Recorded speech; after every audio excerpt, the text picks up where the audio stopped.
उमर अयूब के इस्तीफे के बारे में देखिए, उमर अयूब साहब ने इस्तीफा दिया, लेकिन आज हमारी पार्लियामेंट्री पार्टी की मीटिंग हुई है और पार्लियामेंट्री पार्टी में उन पर एतमाद किया, उनसे रिक्वेस्ट की है। खान साहब को मैं मैसेज भी दूंगा, इंशाअल्लाह ताला उमर अयूब साहब ही कंटिन्यू करेंगे एक्स सेक्रेटरी जनरल। सर, शेर अफजल मरवत साहब जो शिबली फराज से भी मुतालबा कर रहे हैं इस्तीफा, उस पर क्या कहेंगे आप? देखिए, मैं ये कह रहा हूँ कि जो भी बंदा कोई मुतालबात करते हैं, टफ वक्त है, ऐसी बातें नहीं करनी चाहिए। लेकिन अगर हमारी पार्टी में आज़ादी है, आज़ादी राय का, इजहार राय का, तो वो जो बंदा कोई कह सकता है, इसमें कोई मुबायमत नहीं। लेकिन इन एनी केस वो इंशाअल्लाह ताला सारी लीडरशिप जो है वो मुत्तफिक है। और मैं यही कहता रहा हूँ कि अगर किसी को कोई शिकवा शिकायत है, वो पार्टी के साथ अपनी बात शोकत नोटिस जारी किया जाएगा शेर अफजल मरवत को? नहीं, इन बात पे तो शेर अफजल मरवत साहब को कोई शोकास का कोई फैसला नहीं हुआ, किसी को जारी करेंगे। सर, वैसे अगर नाम किसका सामने आ रहा है जनरल सेक्रेटरी के लिए, कोई दौड़ में शामिल हो रहा है? नहीं, देखो, सेक्रेटरी जनरल अगर इन केस फाइनली यही हो जाता है कि उमर अयूब साहब नहीं होंगे, तो हमारे कॉन्स्टिट्यूशन के मुताबिक जो एडिशनल सेक्रेटरी जनरल है वही कंटिन्यू करता है एज सेक्रेटरी जनरल, क्योंकि ये पैनल बेस होता है और हमारा एक पूरा पैनल हो जाता है। सेक्रेटरी जनरल नहीं है तो additional secretary general, additional secretary general नहीं तो डिप्टी सेक्रेटरी जनरल नहीं, वो नहीं है तो जॉइंट सेक्रेटरी जनरल। इसी तरीके का साथ इसी वक्त पे अपने रास्ते जुदा कर चुके थे और जुदा नहीं भी कर चुके थे, लेकिन थोड़े से अलहदा भी हो गए।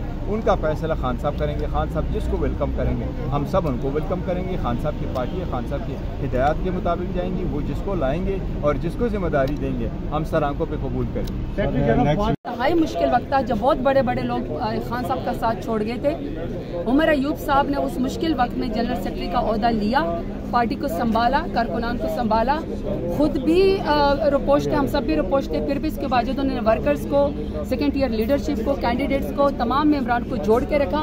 मैं समझती हूँ कि उनके जैसा कॉम्पिटेंट शख्स कोई नहीं है। मैं तो पर्सनली उनको उमर भाई कहती हूँ। मेरा ख्याल है कि बहुत ही प्यारे बंदे हैं वो, और उनकी पार्टी की खिदमत। और सबसे बड़ी बात ये कि जब वो मेरा ख्याल है कि अरेस्ट थे तो वो कोर्ट के ऊपर प्रोटेक्टिव बेल के ऊपर थे जब उनके वालिद साहब का इंतकाल हुआ था। मेरे ख्याल में उनकी कुर्बानी की तो पाकिस्तान तहरीक इंसाफ बहुत कदर करती है। लेकिन इस्तीफे के मामले में देखें, हमारे पास कोई पोजीशन है या हमारे पास हम किसी जगह के कैंडिडेट हैं या हमारे पास कोई पोर्टफोलियो है, वो सब अमानत मेरे लीडर इमरान खान की, वोट उनका है। जो वो फैसला करेंगे उसको हम कबूल करेंगे। आज के केस के हवाले से क्या है? मेरा केस काफ़ी महीनों से इन्होंने 9 मई पे ही मुझे फ़ौरन बग़ैर किसी तहकीक किए, बग़ैर किसी रिकॉर्ड के इन्होंने मुझे ECL पे डाल दिया। हालांकि जो मेरा ट्रैक रिकॉर्ड है, इनको पता था कि मेरे लीडर समेत हमने ना मुल्क छोड़ के भागना था, ना हमने कहीं जायदादें बनानी थी। हमारा जीना मरना पाकिस्तान के ऊपर में है, क्योंकि हमें पाकिस्तान के ऊपर फ़ख्र है, सब जलाली परचम के ऊपर फ़ख्र है। काफ़ी देर से जो ये मेरे काउंसिल है, यंग बिल्कुल हमारे एडवोकेट है चौधरी उसामा तारिक, ये इस काउंसिल मेरे पेश होते रहे।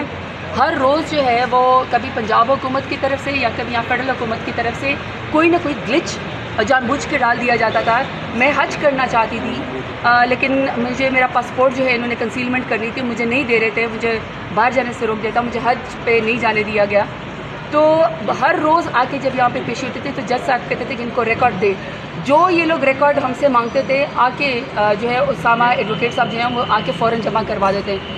इतने हफ्ते से गुजर गए, लेकिन फेडरल हुकूमत के पास, पंजाब हुकूमत के पास कोई एविडेंस नहीं था मेरे ख़िलाफ़, क्योंकि मैं तमाम उस पर जो झूठे केसेस है, बोगस केसेस में, जो 9 मई की आड़ में हमें जानबूझ के हम अपने लीडर इमरान खान का साथ छोड़ दें, जो कि मैंने नहीं छोड़ा, ना मैंने कभी छोड़ना। 45 की पैदावार है, हम इंशाअल्लाह ताला अल्लाह के हुक्म से ये सीटें जीतेंगे।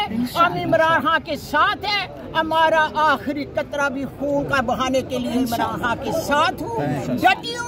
डटी रहूंगी, कोई डर नहीं, नेवर। साहब को यही कहूँगी कि आप अपनी हार को तस्लीम कर लें। 47 फार्म किसी ने नहीं मानना।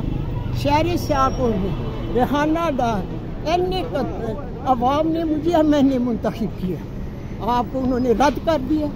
आप अपनी हार को तस्लीम कर